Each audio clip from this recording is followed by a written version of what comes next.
Programang ito ay rated SPG. Striktong patnubay at gabay ng magulang ang kailangan. Maaaring may masiselang tema, lengguwahe, karahasan, sexual, horror o droga na hindi angkop sa mga bata. Ikaw ang aking dala sa piling marinig. Ikaw ang Napatunayan ni Annalyn kay Carlos na karapat-dapat siyang ipadala ng Japan. At simula na ang mag-amang Justin at Eric na pabagsakin ng Apex at si Giselle. Magandang araw at eto na nga tayo sa ating pinakaabangan tagpo sa abot kamay na pangarap. Welcome to my channel. Please don't forget to like, comment, and click the bell button para lagi kayong updated sa aking mga videos. Samantala, hindi sinasadya ni Carlos na masugatan niya si Lynette dahil sa galit nito at matinding selos niya kay RJ, ay hindi ito nakapasok ng trabaho. Pinagpahinga na lang muna siya ni Carlos, kaya pumayag naman si Lynette. Hindi naman inaasahan ni Lynette na bibisitahin siya ni Chang Susan at Josa sa bahay niya. Dahil sa nangyari kahapon na ipinag-alala ni Josa, kaya agad nilang pinuntahan si Lynette at makibalita kung inaway o sinaktan siya ni Carlos dahil kitang-kita ni Josa ang galit ni Carlos kay Lynette. Nagdahilan naman si Lynette kay Josa na naniniwala sa kanya si Carlos at naging maayos naman ang kanilang pag-uusap. At dahil sobrang nag-alala si Josa kay Lynette, ay hindi niya napigilan na maikwento ito kay Annalyn. Nakiusap naman si Lynette kay Josa na kapag may nangyaring ganito, ay huwag niya nang sasabihin kay Annalyn dahil ayaw niya itong mag-alala para sa kanya. Humingi naman ng sorry si Josa kay Lynette at sabay hinawakan niya ang balikat nito nang biglang napaaray si Lynette. Ipinagtaka ito ni Josa kung bakit bigla siyang napaaray kaya naitanong ni Chang Susan kay Lynette kung may masakit ba sa kanya. Sabi ni Lynette na wala po Chang Susan, medyo masakit lang ang balikat ko ngayon kaya hindi ako nakapasok. Mawawala din to mamaya. Pero si Josa ay iba ang tumatakbo sa isipan niya. Hindi siya naniniwala sa mga dahilan ni Lynette at malakas ang kutob niya na sinaktan ito ni Carlos kaya may masakit sa kanya. Hindi naman ito pinahalata ni Josa kay Chang Susan at baka mag-alala pa ito. Habang si Lynette naman ay iniba na lang ang usapan nila. Makabilang dahon naman sa East Hospital ay kausap ni Annalyn si Miss Pokwang at ang handang-handa na sana itong subukan ni Annalyn kung ano ang mga natutunan niya sa mga itinuro sa kanya ni Annalyn. Nagmalaki naman si Pokwang na pinag-aralan niya talaga dahil ayaw niyang mapahiya si Annalyn kay Doc Carlos nang biglang ipinatawag si Annalyn dahil may biglaang emergency. Agad naman pumunta ng ER si Annalyn at sumama din si Miss Pokwang para makita niya kung ano ang ginagawa ng mga neurosurgeon doctor. Napabilib siya sa galing ni Annalyn kaya naman bilang pasasalamat ni Miss Pokwang kay Annalyn ay pinag-aralan niyang mabuti ang mga itinuro nito sa kanya dahil alam ni Pokwang na isang challenge ito para kay Annalyn na matutunan niya ang lahat na itinuro nito para magamit niya din sa gagawin niyang pelikula. Pagkatapos niya sa ER ay nag-usap silang dalawa at sinubukan ni Annalyn si Miss Pokwang kung hanggang saan ang natutunan niya. Inisa-isa naman ito ni Pokwang kay Annalyn kaya tuwang-tuwa silang dalawa dahil madaming natutunan si Miss Pokwang. Nagpasalamat naman si Miss Pokwang kay Annalyn dahil sa galing nito bilang isang batang doktor. Nabanggit ni Annalyn kay Miss Pokwang na isa itang test para sa kanya ni Doc Carlos para makuha niya ang slot na ipapadala sa Japan dahil isa ito sa mga pangarap ni Annalyn.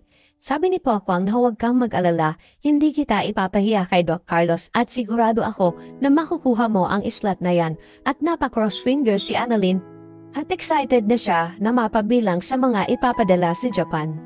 Samantala, tinawagan ni Carlos si Michael para yayain itong lumabas dahil matagal-tagal na silang hindi nagkikita at nagkakausap.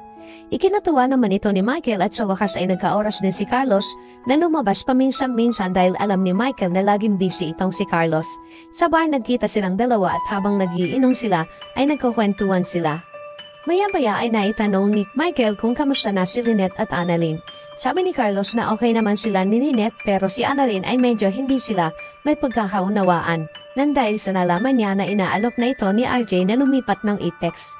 At nabanggit din ni Carlos kay Michael na isa si Annalyn sa napili at ipapadala sa Japan para mag-seminar.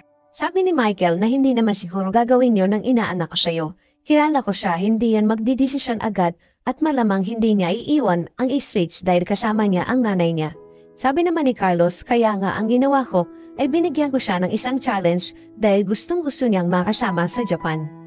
Naitanong naman ni Michael kung anong challenge. Sabi ni Carlos na challenge para ipakita niya kung karapat-dapat ba siyang bigyan ng slot para ipadala sa Japan. At ngayon nga ay napatunayan ito sa kanya ni Annalyn. Kaya napahanga si Carlos kay Annalyn dahil kahit anong cases ang ipahawak ko sa kanya ay kayang-kaya niya itong maipisa. Dahil ganong katalino at kagaling si Annalyn. Ikinatuwa naman ito ni Michael dahil alam niya na magaling talaga si Annalyn at sinabihan niya si Carlos na mahal niya ang batang yan. At itinuring ko na siya na parang anak ko. At saka kung ano man ang galit mo kay RJ, sana wag mong ibuntun sa kanya. Napaisip si Carlos sa mga sinabi ni Michael na tama nga naman na hindi niya dapat idamay si Annalyn sa galit niya kay RJ. Kaya nagdesisyon si Carlos na ibigay kay Annalyn ang slot papuntang Japan dahil naipasa ni Annalyn ang test na binigay niya. Kinabukasan sa East Ridge ay ipinatawag ni Carlos si Annalyn kay Doc Enriquez para sabihin sa kanya na ibinibigay ko na sa iyo ang slot para ipadala ka sa Japan dahil naipasa mo ang challenge na ibinigay ko sa iyo. Kinatuwa ni Annalyn ang sinabi ni Doc Carlos kaya pinasalamatan ito ni Annalyn. Nakangiting kinamayan siya ni Carlos at sinabi na congratulations Dr. Santos. At ibinigay na ni Doc Enriquez ang memo para pirmahan ni Carlos. Nagsabi naman si Annalyn kay Carlos kung pwede niyang bisitahin ang nanay Lynette niya dahil gusto niya itong ibalita. Pumayag naman si Carlos kaya mas lalong ikinatuwa ito ni Annalyn at nagpaalam na siya. Agad nagpunta si Annalyn sa bahay ng nanay Lynette niya para ibalita sa kanya na kasama siya sa ipapadala sa Japan. Naabutan ni Annalyn na nagluluto ang nanay Lynette niya kaya ikinatuwa naman ito ni Lynette dahil binisita siya ng anak niya at sobrang miss niya na si Annalyn. Sabi ni Annalyn na may good news po ako sa inyo, Nay. Sabi ni Lynette na ano yon? Nakangiting sinabi ni Annalyn na makakapunta ako ng Japan. Kaya ikinatuwa naman ito ni Lynette dahil unti-unti nang natutupad ang pangarap ng anak niya at napayakap siya kay Annalyn nang biglang napaaray si Lynette. Ikinagulat ito ni Annalyn kaya inalis niya agad ang pagkakayakap niya kay Lynette niya. Napatingin siya sa nanay niya at nagtataka. Kaya nilapitan niya ulit ito at tiningnan niya ang braso ng nanay Lynette niya at nakita niya na may sugat ito.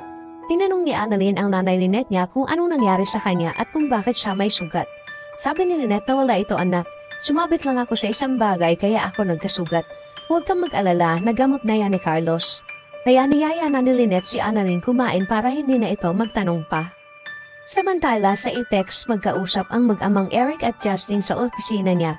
Pinag-uusapan nila ang gagawin plano kung paano nila pababagsakin si Giselle at kung paano nila makukuha ang Apex na hindi nila nalalaman. Sabi ni Eric na madali natin mapapabagsak ang Apex kapag nakuha ko ang loob ng mga taong nakapaligid kay Giselle at paiikutin natin si Giselle. Kukunin ko ang tiwala niya para madali natin siyang mapasunod sa mga gusto ko. At kapag napabagsak na natin ang Apex at ganun din si Giselle, dahil buhay nila ang Apex, sabi ni Justin na eto na ang pagkakataon ko makuha ko ang nararapat para sa akin dahil hindi ko siya mapapatawad sa lahat ng kasalanan niya sa akin. At eto na din ang oras na nararapat na ibibigay natin sa kanya kung ano ang para sa kanya. Ikinatuwa ito ng mag-ama dahil umaayon sa kanila ang pagkakataon. Hindi alam ni Giselle ang sariling dugo at laman lang niya ang magpapabagsak sa kanya. Tuluyan na kayang magawaan ng plano ng mag-amang pabagsakin ng Apex? Malaman kaya ni Giselle ang lahat ng plano ng mag-ama sa kanya? Paniniwalaan kaya ni Annalyn ang dahilan ni Lynette kung bakit siya nagkasugat? Yan ang ating pakaabangan dito lang sa Abot Kamay na Pangarap. Huwag bibitiw, huwag kalimutan mag-subscribe. Maraming salamat po and God bless.